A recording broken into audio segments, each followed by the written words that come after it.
Hello दोस्तों, मेरे channel में आपका स्वागत है। आज मैं एक्सप्लेन करूंगा इट मूवी के चैप्टर 2 को, जो 2019 में रिलीज़ हुआ था। अगर आपने इट मूवी के चैप्टर 1 को नहीं देखा है तो आप मेरे चैनल में जाकर उसकी एक्सप्लेनेशन वीडियो देख सकते हैं और मैं डिस्क्रिप्शन में वीडियो का लिंक भी डाल दूंगा। और अगर आपने मेरा चैनल सब्सक्राइब नहीं किया है तो सब्सक्राइब करके बेल आइकन को भी प्रेस कर दीजिए, जिससे आपको मेरे चैनल की लेटेस्ट अपडेट मिलते रहें। तो चलिए बिना किसी देरी के शुरू करते हैं आज की मूवी। दोस्तों, चैप्टर 2 की कहानी वहीं से शुरू होती है जहां पर चैप्टर 1 की कहानी खत्म हुई थी, यानी कि साल 1989 से, जहां हमने देखा था कि लूजर क्लब के बच्चों ने पेनीवाइज का सामना किया था और उसे हरा दिया था, जिस दौरान पेनीवाइज ने बेवर्ली को अपनी रियल फॉर्म दिखाई थी, मतलब 3 लाइट डॉट, जिसे हम डेड डॉट भी बोलते हैं, जिसे देखकर बेवर्ली कुछ देर के लिए हिप्नोटाइज हो गई थी, या फिर कहें कि पैरालाइज हो गई थी। पेनीवाइज को हराने के बाद लूजर क्लब के बच्चे बैठे हुए थे, जहां पर बेवर्ली उन्हें बताती है कि पैरालाइज होने के दौरान उसने कुछ विजन्स देखे थे, जिनमें लूजर क्लब के बच्चे अब बड़े हो गए थे। जिस पर स्टैन उससे पूछता है कि वो बड़ा होकर कैसा था, जिसके जवाब में बेवर्ली थोड़ा हिचकिचाते हुए बोलती है कि स्टैन वाज सेम जस्ट टोलर, और वो बच्चे बेवर्ली की बात पर ज़्यादा ध्यान नहीं देते। इस सीन के बाद ये बच्चे ब्लड ओथ लेते हैं कि अगर पेनीवाइज डेरी टाउन में वापस आया तो ये लोग मिलकर फिर से उसका सामना करेंगे। इसके बाद कहानी 27 साल आगे शिफ्ट होती है, जहां डेरी टाउन में डेरी कैनल फेस्टिवल चल रहा होता है, और इस फेस्टिवल में हम एड्रियन नाम के एक पर्सन को देखते हैं जो अपने बॉयफ्रेंड के साथ फेस्टिवल एंजॉय कर रहा था। एड्रियन गे था और उसका बॉयफ्रेंड उसे एक हैट गिफ्ट करता है, जिसके बाद वो दोनों किस करते हैं, और ऐसा करते हुए डेरी टाउन के कुछ लोकल होमोफोबिक टीनेजर उन्हें देख लेते हैं और वो टीनेजर एड्रियन को परेशान करने लगते हैं, जिसके जवाब में एड्रियन भी उन्हें कुछ उल्टा सीधा बोल देता है, जिसकी वजह से जब एड्रियन अपने बॉयफ्रेंड के साथ फेस्टिवल एंजॉय करके वापस जा रहा था तो वो टीनेजर उन पर अटैक कर देते हैं और वो एड्रियन को बहुत बुरी तरह से पीटते हैं और उसे ब्रिज से नीचे फेंक देते हैं, जहां एड्रियन पानी में डूबने लगता है और वो मदद के लिए चिल्लाता है, और हम व्यूअर वहां पर पेनीवाइज को देखते हैं जो उसे पानी से बाहर निकाल लेता है। और तब तक उसका बॉयफ्रेंड भी उसे बचाने के लिए ब्रिज से नीचे आ चुका था, और वो एड्रियन को पेनीवाइज के साथ देखता है और पेनीवाइज उसे देखकर एक इविल स्माइल पास करता है और अगले ही पल एड्रियन को जानवरों की तरह खाने लगता है। इसके बाद सीन चेंज होता है और हम माइक को देख पाते हैं जो रेडियो सुन रहा था, जहां उसे एड्रियन की मौत की खबर मिलती है, और वो फौरन ही क्राइम लोकेशन पर पहुंचता है, जहां उसे ब्रिज के पिलर पर खून से कम होम लिखा हुआ मिलता है, जिसे देखकर वो समझ जाता है कि पेनीवाइज वापस आ गया है, और इसीलिए वो लूजर क्लब के बाकी मेंबर्स को कॉन्टैक्ट करने की सोचता है। इसके बाद हमें लूजर क्लब के सभी मेंबर्स के अडल्ट वर्जन्स को दिखाया जाता है, जहां बिल बड़ा होकर एक सक्सेसफुल राइटर बन चुका था और उसकी स्टोरी बुक्स पर फिल्में बन रही थी, लेकिन उसकी स्टोरीज की एंडिंग किसी को पसंद नहीं आती थी, क्योंकि वो हैप्पी एंडिंग्स नहीं हुआ करती थी। बिल की वाइफ उन्हीं फिल्मों में से एक में एक्ट्रेस थी और उसे भी स्टोरी की एंडिंग पसंद नहीं थी। फिर बिल को माइक की कॉल आती है और बिल उसे पहचान नहीं पाता, लेकिन फिर माइक उसे डेरी टाउन की बातें याद कराता है और वो माइक से मिलने के लिए तैयार हो जाता है। इसके बाद हम एडी को देखते हैं, जो अब एक सक्सेसफुल बिजनेसमैन बन चुका था। वो अपनी कार में था और उसके पास माइक का कॉल आता है, और वो भी शुरू में माइक को पहचान नहीं पाता, और वो माइक के कॉल से इतना परेशान होता है कि वो अपनी कार ठोक देता है। इसके बाद माइक रिची को कॉल करता है, जो अब एक स्टैंड अप कॉमेडियन था, और माइक की कॉल से रिची को उल्टी आती है। माइक की कॉल से वो भी इतना डिस्टर्ब होता है कि वो स्टेज पर अपनी लाइंस भी भूल जाता है। इसके बाद माइक बैन को कॉल करता है, जो एक बहुत ही बड़ी कंपनी में अच्छी पोस्ट पर था। इसके बाद माइक स्टैनली को कॉल करता है, जो कि माइक की कॉल से कुछ ज्यादा ही डिस्टर्ब हो गया था और किसी अननोन रीजन की वजह से अपनी कलाई काटकर सुसाइड कर लेता है। After this Mike call Beverly, जो कि एक बहुत ही अमीर आदमी की वाइफ थी, और माइक की कॉल की वजह से उसका हस्बैंड उस पर शक करता है और उसे पीटने लगता है, और बेवर्ली फाइट बैक करके किसी तरह से उसे बचकर घर से भाग जाती है, और जाती जाती वो अपनी वेडिंग रिंग भी उतार देती है। अब हम हेनरी को देखते हैं, जो चैप्टर 1 में कुएं में गिर गया था, और इस चैप्टर में हम देख पाते हैं कि हेनरी कुएं में गिरने के बाद भी सरवाइव कर गया था और सीवरेज के थ्रू कुछ बच्चों की डेड बॉडी के साथ बाहर आ गया था, जिसके बाद वो सीधा अपने घर जाता है, जहां कुछ पुलिस वाले उसे अपने फादर के मर्डर के जुर्म में अरेस्ट कर लेते हैं। इस सीन में हेनरी पागलों की तरह हंस रहा था क्योंकि उसे आसमान में एक रेड बलून दिखाई दे रहा था। इसके ठीक 27 साल बाद हम व्यूअर हेनरी को एक मेंटल असाइलम में देखते हैं, जिसे फिर से एक रेड बलून दिखती है, जिसे देखकर वो फिर से पागलों की तरह हंसने लगता है, जिस वजह से स्टाफ उसे एक रूम में लॉक कर देते हैं और वहां पर हेनरी को बेड के नीचे एक रेड बलून दिखाई देता है और जब हेनरी उसे खींचता है तो उसे वहां पर एक ज़ॉम्बी जैसा आदमी दिखता है जो और कोई नहीं हेनरी के स्कूल टाइम का साथी पैट्रिक था, जिसकी चैप्टर 1 में मौत हो गई थी। और पैट्रिक क्रीपी वे में हेनरी के पास आता है और उसको उसका पुराना नाइफ देता है, जिसे देखकर हम समझ पाते हैं कि पेनीवाइज हेनरी को आज़ाद करवाना चाहता है ताकि वो लूजर क्लब के मेंबर्स को मार सके। इसके बाद हम लूजर क्लब के मेंबर्स को देखते हैं जो अब डेरी टाउन में आ चुके थे और एक रेस्टोरेंट में मिलते हैं जहां वो सब बहुत इंजॉय करते हैं। इसके बाद वो सब बताते हैं कि जब माइक का कॉल आया था तो वो सब बहुत डर गए थे,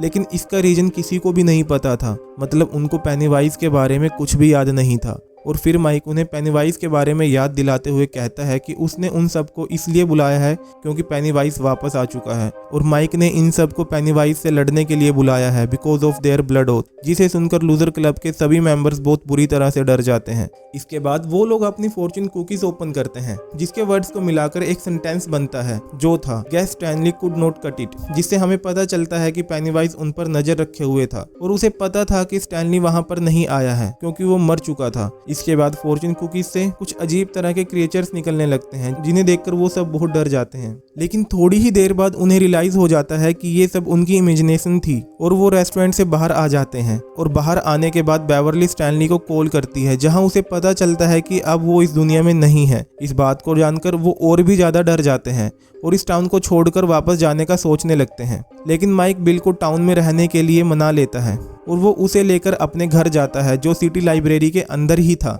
माइक बिल को पानी देता है जिसमें उसने कुछ अजीब तरीके का ड्रग्स मिलाया था, जिसकी वजह से बिल को विजन्स आने लगती हैं। अब माइक बिल को एक एंशिएंट पोट्री दिखाता है जिसमें वो एक ऑरेंज लाइट देख पाता है और इस सीन में हम देख पाते हैं कि इट हमारी पृथ्वी पर मीडियोर के तौर पर आया था और वो हमारी पृथ्वी पर हजारों सालों से है और वो हमेशा से क्रिएचर्स का शिकार कर रहा है। 18वीं सेंचुरी में एक सोकोपावा नाम के ट्राइब ने एक रिचुअल करके इट को कैद करने की कोशिश करी थी और माइक इस ट्राइब से मिलकर आया था और ट्राइब मेंबर ने माइक को रिचुअल के बारे में सब कुछ बता दिया था। इस रिचुअल में इट को उसी एंशिएंट पोट्री में कैद किया गया था और माइक उस पोट्री को चुरा कर ले आया था। इट की original form 3 dot of light है और उसे उसकी रियल फॉर्म में ही मारा जा सकता है। इन विजन्स को देखने के बाद बिल अपने कंट्रोल में आता है और अब उसे भी माइक की बातों पर भरोसा हो गया था। दूसरी तरफ हम हेनरी को देखते हैं जो हॉस्पिटल स्टाफ पर नाइफ से अटैक करके वहां से भाग जाता है। अब हम फिर से लूजर क्लब के मेंबर्स को देखते हैं जो अपने होटल में थे, जहां बेन बेवर्ली से पूछता है कि क्या उसे पहले से ही पता था कि स्टैन मर चुका है,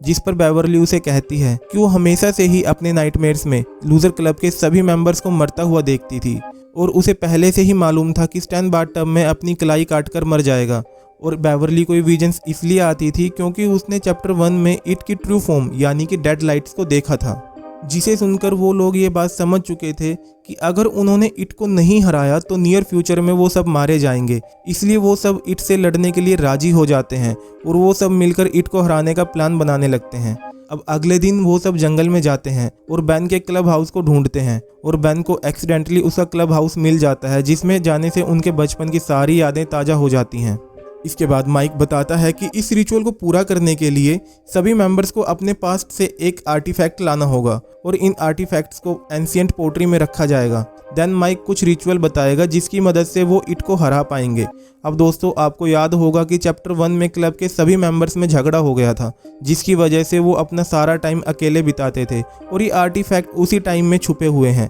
मतलब अब उन्हें अपनी 27 साल पुरानी लोनली मोमेंट्स को याद करके उन जगहों पर जाना होगा जहां पर वो अकेले समय बिताया करते थे, क्योंकि ये आर्टिफैक्ट्स उन्हें वहीं मिलेंगी। और अब वो सभी लूजर्स अपनी अपनी आर्टिफैक्ट्स को ढूंढने निकल जाते हैं। अब सबसे पहले हम बेवर्ली को अपने पुराने घर में जाते हुए देखते हैं, जहां उसे मिसिस कर्स मिलती है जो उसे घर के अंदर बुला लेती है और बेवर्ली उस घर के फ्लोर होल में उस पुरानी लेटर को ढूंढ पाती है जो उसके लिए बेन ने लिखा था। पर बेवर्ली को लगता था कि ये लेटर बिल ने उसके लिए लिखा था और ये उसके दिल के बहुत करीब था। अब मिसिस कर्स बेवर्ली को बोलती है कि डेरी टाउन में कोई मर के भी नहीं मरता, जिसे सुनकर बेवर्ली सोच में पड़ जाती है और तभी मिसिस कर्स एक डेमोनिक क्रिएचर में बदल जाती है और बेवर्ली को हॉन्ट करती है, जिससे हमें पता चलता है कि मिसिस कर्स कोई और नहीं बल्कि पेनीवाइज ही है और बेवर्ली उससे बचकर घर से बाहर आ जाती है। अगले सीन में हम रिची को देखते हैं जो एक अबेंडेंट आर्केड में जाता है और ये वही आर्केड थी जहां पर वो बचपन में खेला करता था। रिची को एक गेम टोकन मिलता है जिसे देखकर उसे बचपन का एक इंसिडेंट याद आता है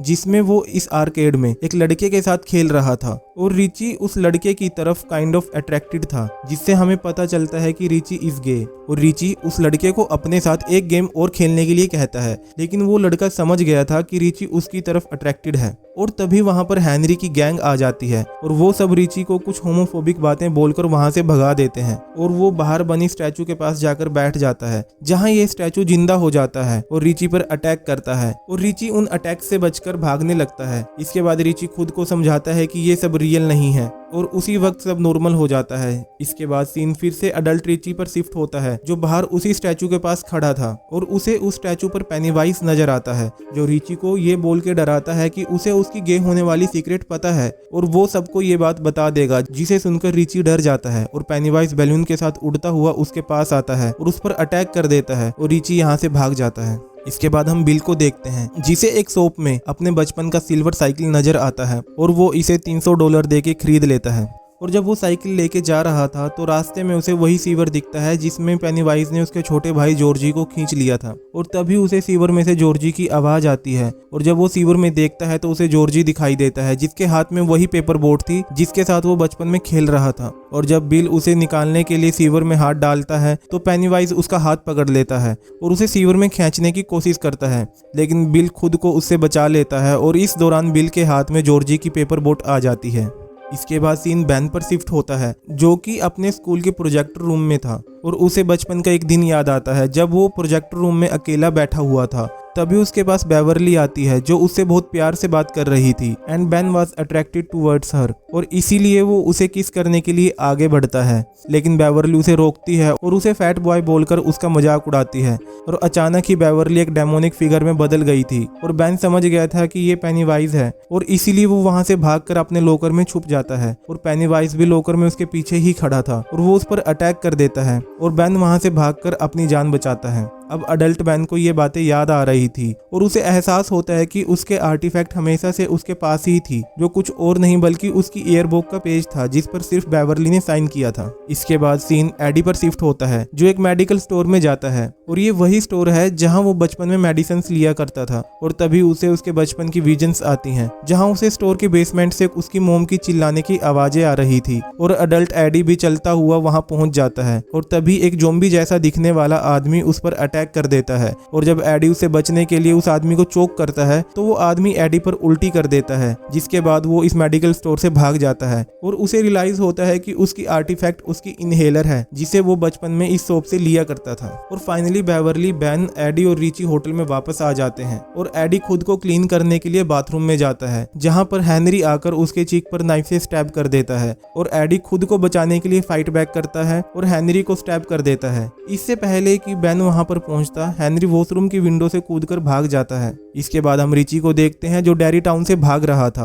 और रास्ते में उसे एक चर्च दिखाई देती है जिसमें उसने स्टैनली को बैप्टाइज होते हुए देखा था और रिची को अपनी दोस्ती याद आ जाती है और वो वापस डेरी टाउन में आ जाता है। इसके बाद हम माइक को देखते हैं जो उसी जगह पर जाता है जहां पर उसके पेरेंट्स जलकर मर गए थे और माइक को यहाँ पर अपने बचपन के विजन्स आते हैं और तभी वहां पर हेनरी आ जाता है जो माइक पर अटैक कर देता है। हेनरी माइक को मारने ही वाला था कि तभी रिची वहां पर आ जाता है और हेनरी को जान से मार देता है। और अब माइक को भी अपनी आर्टिफैक्ट मिल गई थी जो एक स्टोन है जिससे वो हेनरी गैंग के साथ लड़ा था। इसके बाद लूजर ग्रुप के सभी मेंबर पेनीवाइज से लड़ने के लिए उसी घर में जाते हैं जहां पर पेनीवाइज रहा करता था और घर के अंदर जाते ही पेनीवाइज बैन पर अटैक कर देता है और वो उसके पेट पर नाइफ से होम एट लास्ट लिख देता है, लेकिन वो लोग पेनीवाइज को देख नहीं पा रहे थे। और जब बेवरली मिरर में देखती है तो उसे वहां पर पेनीवाइज दिखाई देता है और जैसे ही वो मिरर को तोड़ती है पेनीवाइज वहां से गायब हो जाता है और बैन के पेट पर जो नाइफ से कट के मार्क्स थे वो भी गायब हो जाते हैं। मतलब ये सब उनके विजन्स थे, पेनीवाइज वहां पे था ही नहीं।